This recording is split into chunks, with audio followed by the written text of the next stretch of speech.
CBI ने employees provident fund यानी EPF office में छापा मारा है। खबरों के मुताबिक 8 से 10 सीबीआई एहलकारों पर मुश्तमिल टीम ने ईपीएफ ऑफिस में रेड की है। जराये के मुताबिक प्रोविडेंट ऑफिस में करोड़ों रुपए की बदउनवानी का मामला सामने आया है। कहा जा रहा है कि ईपीएफ से पैसा निकलवाने वालों से ऑफिस के एहलकार डॉक्यूमेंट कंप्लीट करवाने के नाम पर रिश्वत लेते थे। तो जम्मू में सीबीआई का छापा देखने को मिला है। बताया जा रहा है कि ईपीएफ ऑफिस में ये छापा मारा गया है। ऑफिस एहलकारों के खिलाफ इल्जाम है कि वो बदउनवानी किया करते थे। इसके अलावा उनके ऊपर रिश्वत का इल्जाम भी लग रहा है। रिश्वत ली जाती थी धड़ल्ले से और अब सीबीआई ने यहाँ पे छापा मारा है। तो सीबीआई ने एम्प्लॉइज प्रोविडेंट फंड यानी ईपीएफ ऑफिस में छापा मारा है। इस वक्त की अहम खबर हम आपको बता रहे हैं। खबरों के मुताबिक 8 से 10 सीबीआई एहलकारों पर मुश्तमिल टीम ने ईपीएफ ऑफिस में रेड की है। जराये के मुताबिक प्रोविडेंट ऑफिस में करोड़ों रुपए की बदउनवानी का मामला सामने आया है।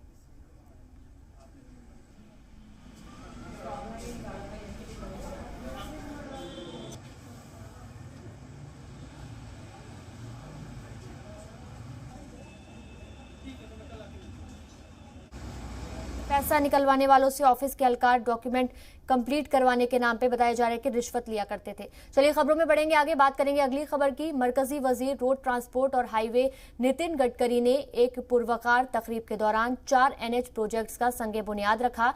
इसके तहत 121 किलोमीटर लंबी रोड की तामीर होगी, जिस पर 3612 करोड़ रुपए खर्च होंगे। तकरीब में एलजी मनोज सिन्हा के अलावा मरकजी वजीर वीके सिंह, नेशनल कॉन्फ्रेंस के सदर फारूक अब्दुल्ला भी शरीक हुए। इन प्रोजेक्ट्स में श्रीनगर में 42 किलोमीटर लंबी रिंग रोड की तामीर भी शामिल है। मरकजी वजीर ट्रांसपोर्ट ने बनिहाल कांजीकुंड टनल का भी इफ्तिताह किया। ये टनल जवाहर सुरंग के मुतबादिल के तौर पर इस्तेमाल होगी, जिस पर साल के 12 महीने ट्रैफिक की आमदोरफ्त जारी रहेगी। 8.5 किलोमीटर लंबी सुरंग की तामीर पर तकरीबन 2000 करोड़ रुपए खर्च होंगे। मरकजी वजीर नितिन गडकरी कल 28 सितंबर को जोजिला सुरंग पर चल रहे कामों का जायजा लेंगे। इस सुरंग पर अक्टूबर 2020 से काम हो रहा है। इसकी तामीर से श्रीनगर से लेह का सफर आसान हो जाएगा। वाज़ेह हो कि सर्दियों में ये रास्ता 6 महीने के लिए बंद हो जाता है।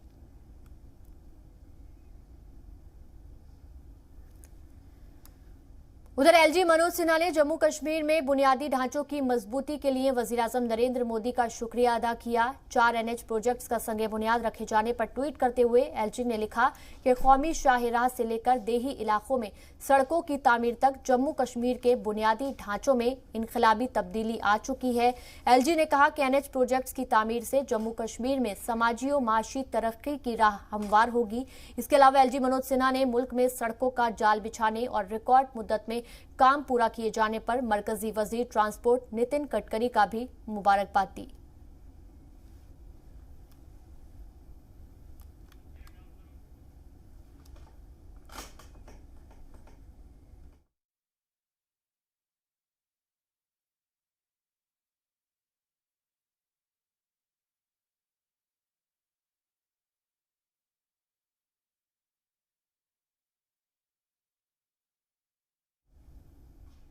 उधर पब्लिक आउटरीच प्रोग्राम के तहत जल शक्ति और कबायली उमूर महकमा के वजीर ममलिकत विश्वेश्वर तोडू इन दिनों किश्तवाड़ जिले के 3 रोजा दौरे पर हैं। दौरे के दूसरे रोज मुमलिकती वजीर ने पड्डेर इलाके के मुख्तलिफ तरक्याती मंसूबों का जायजा लेने के साथ अवामी नुमाइंदों और मकामी लोगों से मुलाकात कर लोगों के मसाइल से वाकफियत हासिल की। इस मौके पर जिला तरक्याती कमिश्नर और एसएसपी के अलावा मुख्तलिफ महकमों के आला अफसरान भी उनके हमराह थे। इस दौरान उन्होंने सोहल गांव में एनटीपीएचसी बिल्डिंग का और गुलाबगढ़ में टूरिज्म फैसिलिटेशन सेंटर का इफ्तिताह किया। पीडब्ल्यूडी के जरिए तैयार new type primer health centre की तामीर पर 1,71,45,000, जबकि केडीए के तामीर करदा टूरिज्म फैसिलिटेशन सेंटर पर 2,44,08,000 रुपए खर्च होने का इम्कान है। इफ्तिताही तकरीब से खिताब करते हुए मरकजी मुमलिकती वजीर ने कहा कि एनटीपीएचसी की तामीर से मकामी मरीजों को तिब्बी सहूलियात फराहम होंगी। वहीं टूरिज्म सेंटर की तामीर से सयाहती शोबे को तरक्की मिलेगी। शिकायती कैंप के दौरान मकामी लोगों ने वजीर मुमलिकत से इलाकाई कबायली समाज को खुसूसी दर्जा दिए जाने के साथ साथ जल जीवन मिशन को पूरी तरह से नाफिजुल अमल बनाने का मुतालबा किया। दौरे के इख्तिताम पर मकामी फनकारों की जानिब से कल्चरल प्रोग्राम भी पेश किया गया। सुना है कि यहाँ का जो जनप्रतिनिधि उनका मन में कितना उत्साह है और व्हाट इज द डिफरेंस 370 धारा जब उच्छेद हुआ उससे पहले क्या क्या सीनरी था कि जो उनका दिल से जो बात रखे उससे पता चलता है कि 370 धारा उच्छेद होने के बाद बहुत सारे काम यहाँ सबको देखने को मिलता है और आगे भी फिर देखने को मिलता है। उधर आउटरीच प्रोग्राम के तहत कबायली उमूर की वजीर मुमलिकत मोहतरमा रेणुका सिंह जुनूबी जिले कुलगाम के दौरे पर हैं। दौरे के दौरान वजीर मौसूफा ने मकामी क्रिकेट स्टेडियम में शुरू हुए इंटर जोन क्रिकेट टूर्नामेंट का इफ्तिताह किया। इसके अलावा उन्होंने चुलगाम में एक रिसीविंग स्टेशन का इफ्तिताह कर इसे अवाम के लिए वक्फ किया। इस दौरान उन्होंने नूराबाद के सयाती मकाम अहराबल में अवामी नुमाइंदों और मकामी लोगों से भी मुलाकात की और उनके मसाइल भी सुने। मैं district president Gujjar Bakarwal conference का डिस्ट्रिक्ट कुलगाम का, ये मुझे पहला दौरा, इनका आना बहुत बहुत अच्छा है।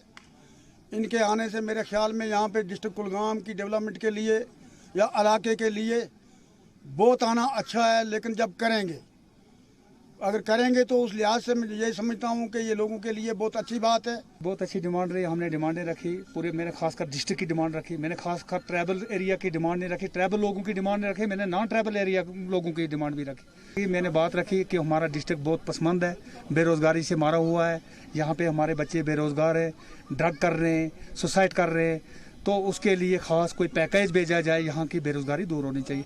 खासकर मैं डेवलपमेंट में बात करूँ, मैंने उनको गुजारिश की कि ट्राइबल एरिया जो भी है हमारा अहरबाल से लेकर कौसरनाग तक, ये टूरिस्ट प्लेस एरिया है, यहाँ पे टूरिज्म को लागू किया जाए। उधर अफगानिस्तान में तालिबान ने किस तरह इख्तिदार हासिल किया, वहां के हालात कैसे हैं, इंसानी हुकूक और खवातीन के हुकूक किस तरह कुचले जा रहे हैं, ये किसी से छुपा नहीं है। ऐसे में तालिबान के तर्जुमान और अफगानिस्तान के डिप्टी इंफॉर्मेशन मिनिस्टर ज़बीउल्लाह मुजाहिद ने पाकिस्तान के एक टीवी चैनल को इंटरव्यू दिया और इस इंटरव्यू में वो दुनिया भर के मुसलमानों के ठेकेदार बनते नजर आए। उन्होंने कश्मीर पर भी नापाक बयान दिया। देखिए रिपोर्ट।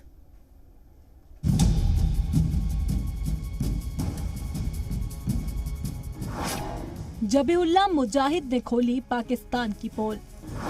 जम्मू कश्मीर पर तालिबान के नापाक बोल। पाकिस्तानी मदद को लेकर तालिबान का कबूलनामा। चीन, कतर और रूस भी कर रहे हैं तालिबान की मदद। उइगर मुसलमानों के साथ हो रहे जुल्म का नहीं जिक्र। UNGA में पाकिस्तान ने तालिबान की हिमायत क्या की कि दोनों के बीच के ताल्लुकात पूरी दुनिया के सामने आ गए। जो बातें पर्दे के पीछे थी अब वह खुलकर सामने आने लगी हैं। UN में पाकिस्तान की तरफदारी के बाद बारी थी तालिबान के रिटर्न गिफ्ट की, जो थोड़ी ही देर बाद पाकिस्तान को मिल गया। अफगानिस्तान के डिप्टी इंफॉर्मेशन मिनिस्टर और तालिबान के तर्जुमान ज़बीउल्लाह मुजाहिद ने तालिबान की हिमायत करने के लिए पाकिस्तान की तारीफ में कसीदे पढ़े। पाकिस्तानी टीवी चैनल को दिए इंटरव्यू के दौरान उसने हर वो बात कही जो पाकिस्तान को अच्छी लगे। ऐसे में पाकिस्तान को खुश करने के लिए कश्मीर का राग ना लापा जाता तो तारीफ अधूरी रह जाती। इसीलिए मुसलमानों के नाम पर कश्मीर का राग लापा गया। अफगानिस्तान पर कब्जे के बाद जो तालिबान कश्मीर को हिंदुस्तान का अंदरूनी मामला बताया करता था, वही तालिबान कश्मीर के मुसलमानों के बहाने उनके लिए आवाज उठाने की बात करने लगा। ज़बीउल्लाह ने कहा कि पूरी दुनिया में कई ऐसे इलाके हैं जहां मुसलमानों के साथ गलत सुलूक हो रहा है, चाहे फिलिस्तीन हो, कश्मीर हो या म्यांमार। ज़बीउल्लाह यहां चीन के उइगरों की बात करना भूल गए। पूरी दुनिया को पता है कि वहां मुसलमानों के साथ कैसा सुलूक हो रहा है, लेकिन क्या मजाल है कि तालिबान तर्जुमान की जुबान पर उइगर मुसलमानों का जिक्र आ जाए। जम्मू कश्मीर के मुसलमानों के ताल्लुक से तालिबान तर्जुमान के मुतनाज़ा बयान पर बीजेपी ने सख्त रद्द-ए-अमल का इजहार किया। साबिक MLC विक्रम रंधावा ने कहा है कि दूसरों के मामलात में मुदाखलत की बजाय तालिबान को अपना मुहासबा करना चाहिए। यकीनन इन तालिबानियों को अगर किसी मुसलमान कौम का ध्यान रखना है तो पहले चाइना की तरफ देखना चाहिए, जहां चाइना के अंदर मुसलमानों को प्रताड़ित किया जा रहा है, वहां उनको रोजे नहीं रखने दिए जाते। चाइना के अंदर मुसलमानों की मस्जिदों के ताले लगा दिए गए हैं, वहां उनको नमाज नहीं पढ़ने दी जाती। यकीनन अगर तालिबानियों को मुसलमानों के प्रति कहीं प्यार दिखता है तो उन मुसलमानों की तरफ देखना चाहिए जहाँ वो प्रताड़ित हो रहे। कश्मीर ही नहीं, पूरे हिंदुस्तान के अंदर हर बसने वाला हिंदुस्तानी मुसलमान जो है हिंदुस्तान से ही नहीं प्रेम करता है, वो इंसानियत से भी प्रेम करता है। यकीनन वो कभी भी बर्दाश्त नहीं करेगा कि ऐसे तालिबानी हमारे मुसलमानों को गुमराह करने का प्रयास करे, और ऐसी कोई भी सोच तालिबानी की जो है कश्मीरी नहीं हिंदुस्तान के किसी भी मुसलमान पे लागू नहीं होने दी जानी चाहिए।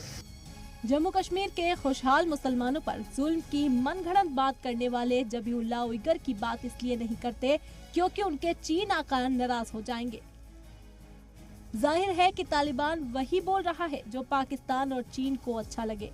ना तो इन्हें किसी से हमदर्दी है ना ही फिक्र, लेकिन उन्हें याद रखना होगा कि ये हिंदुस्तान है जो अपने खिलाफ उठने वाली आवाज का जवाब देना अच्छे से जानता है।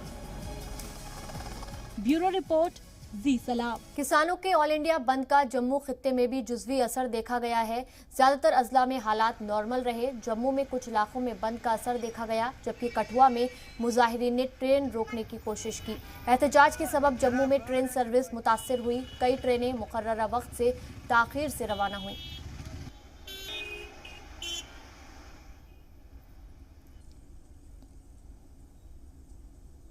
जहां एक तरफ से भारत बंद की कॉल दी गई थी, वहीं जम्मू कश्मीर के श्रीनगर में इस कॉल का कोई भी असर देखने को नहीं मिला। हम आपको दिखाना चाहते हैं कि किस तरह से यहां पर जहां नॉर्मल दिनों में जिस तरह से दुकानें खुली रहती थी, या ट्रांसपोर्ट की बात करें या दुकानदारों की बात करें, तो बिल्कुल नॉर्मल तौर पे यहां पर वो देखने को मिला। कुल मिलाकर अगर बात की जाए तो भारत बंद का असर अगर बाहर देखने को मिला, लेकिन जम्मू कश्मीर के इस श्रीनगर में भारत बंद का असर बिल्कुल भी देखने को नहीं मिला। With camera person Janan Mohammad, Shaukat Baig, Zee Media, Srinagar. उधर आइंदा 7 अक्टूबर नवरात्र शुरू हो रहा है। जम्मू इंतजामिया ने इसके लिए तैयारियां भी शुरू कर दी हैं। इस हवाले से डिविजनल कमिश्नर राघव लांगर ने अफसरान के हमरा मुख्तलिफ इलाकों का दौरा करके तैयारियों का जायजा लिया। इस दौरान मुख्तलिफ नवरात्र कमेटियों के मेंबरान भी उनके साथ थे। वाज़ेह हो कि डिविजनल कमिश्नर नवरात्र महोत्सव कमेटी के चेयरमैन भी हैं। आला अफसरान और नवरात्र कमेटी के अरकान के हमरा डिविजनल कमिश्नर ने इस दौरान श्री माता वैष्णो देवी श्राइन बोर्ड के आध्यात्मिक केंद्र, श्राइन बोर्ड के स्पोर्ट्स स्टेडियम, मुख्य बस अड्डा, रघुनाथ मंदिर, योग आश्रम परिसर, हायर सेकेंडरी स्कूल रघुनाथ मंदिर का दौरा कर तमाम सहूलियात का जायजा लिया। डिविजनल कमिश्नर ने वाज़ेह कर दिया कि कोरोना के पेश नज़र नवरात्र के दौरान कोविड SOP को लेकर किसी तरह की नरमी दी जाएगी। खबरों के मुताबिक इंडोर प्रोग्राम जैसे माता रानी की कथा, माजूर बच्चों के प्रोग्राम और श्रीमद देवी भगवत कथा और दंगल वगैरह की इजाज़त मिलने का इम्कान है, लेकिन आउटडोर प्रोग्राम की इजाज़त मिलने की उम्मीद नहीं है। इसी तरह 1 और 9 तारीख को ही शोभा यात्रा निकलने की भी इजाज़त होगी।